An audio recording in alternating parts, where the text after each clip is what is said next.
Selamat datang kembali di channel ini. Buat kalian yang belum menonton video part sebelumnya, jangan lupa ditonton juga. Link video Mimin tulis di deskripsi. Terima kasih. Singkat cerita, Ratu Gorgo berjalan memasuki salah satu ruangan istana. Ratu Gorgo adalah permaisuri Leonidas di kerajaan Spartan. Ratu Gorgo kali ini akan melaksanakan semacam persidangan atas kasus yang menimpa dirinya. Kasus yang menimpa Ratu Gorgo adalah kasus pemerkosaan antara Ratu Gorgo dengan Teron.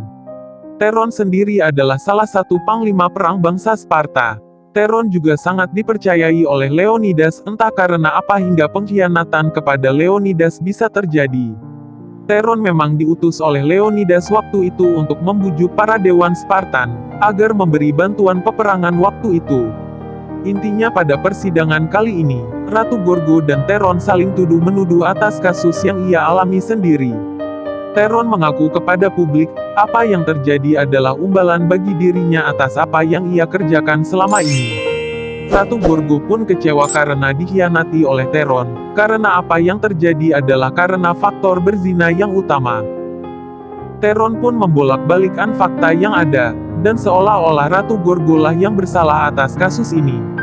Ratu Gorgo pun juga tidak mau menerima perkataan yang diloyangkan Teron terhadap dirinya. Ratu Gorgo pun juga membela dirinya di depan publik, agar publik lebih bisa percaya dengan apa yang ia katakan.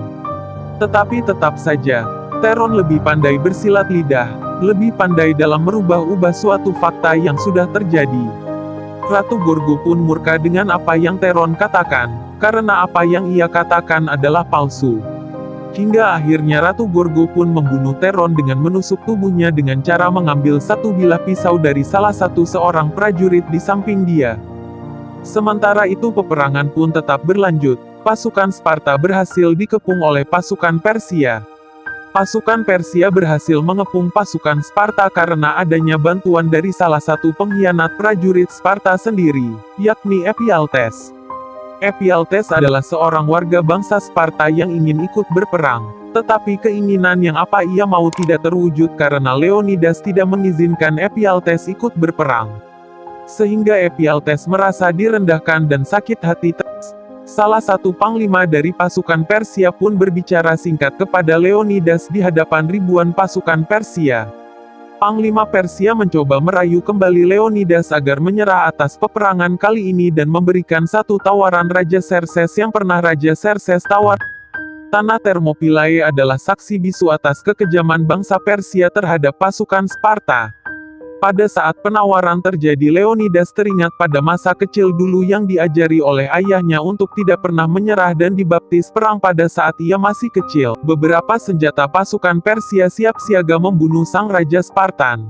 Kemudian Leonidas menundukkan kepala dan melepaskan pelindung kepala yang ia pakai, dan melaskan perisai yang ia bawa dan menjatuhkan ke tanah. Kemudian Leonidas menghadapkan satu tombak kepada Ephialtes sang pengkhianat tersebut. Leonidas sangat kecewa dengan apa yang Ephialtes lakukan terhadap dirinya dan pasukan Sparta sendiri. Leonidas pun akhirnya jatuh bertunduk di hadapan panglima Persia dan di hadapan ribuan pasukan Persia. Raja Xerxes pun sedikit senang karena berharap Leonidas menerima apa yang ia tawarkan terhadap Leonidas. Leonidas pun akhirnya jatuh bertunduk di hadapan panglima Persia. Pada saat Leonidas menunduk, ia teringat dengan Ratu Gorgo atau istrinya. Betapa terkejutnya Raja Xerxes dengan terbunuhnya panglima Persia di tangan Leonidas. Leonidas pun akhirnya bangun berdiri dan berlari ke arah Raja Xerxes, dan melemparkan senjata tombak yang ia bawa ke arah Raja Xerxes. Tetapi sayangnya senjata yang dilempar Leonidas tidak tepat sasaran dengan apa yang dituju, karena hanya mengenai bagian pipi kanan Raja Xerxes. Sehingga senjata tersebut cuma menggores sedikit saja. Pasukan Persia pun akhirnya murka dan menghujani banyak anak panah kepada bangsa Spartan. Sehingga semua pasukan Spartan terbunuh tak terkecuali ayah Estinos dan Leonidas sendiri. Ayah Estinos terbunuh dengan cara tertusuknya tombak di badannya, yang dilakukan salah satu prajurit Persia. Tetapi ayah dari Estinos tersebut masih sempatnya membunuh prajurit yang membunuh dirinya dengan sebuah pedang yang ia bawa. Leonidas pun jatuh karena beberapa anak panah menusuk badannya, Sebelum ia meninggal dunia, ia sempat berbicara dengan salah satu teman perjuangan. Mereka berbicara singkat terakhir kalinya. Leonidas pun akhirnya mencoba menguatkan tubuhnya dan menghadap ke depan, sebelum anak busur panah menusuk badannya. Leonidas berbicara sambil mengeluarkan air mata. Leonidas berbicara singkat terhadap bangsa Persia atas kekejaman yang dilakukan bangsa Persia terhadap bangsa Spartan. Hingga akhirnya Leonidas pun terbunuh dengan satu anak busur panah yang kembali lali menusuk badan Leonidas. Sementara itu Dilios, prajurit Spartan yang diutus Leonidas untuk kembali ke Sparta untuk meminta kepada Dewan Spartan agar memberi bala bantuan peperangan. Kemudian Dilios memberikan satu buah kalung yang dititipkan kepadanya agar diberikan kepada sang istri. Sang istri pun tak kuasa menahan tangisan saat diberikannya kalung tersebut, dan memeluk erat di bagian dadanya. Kemudian muncullah anak Leonidas yang menghampiri ibunya dan memeluknya. Kemudian Ratu Gorgo berbicara kepada sang anak sambil duduk, bahwa kalung yang ia berikan ke sang suami dikembalikan lagi ke dirinya sendiri. Dan kalung tersebut akhirnya dikasihkan kepada sang anak, dan mereka berdua saling peluk erat.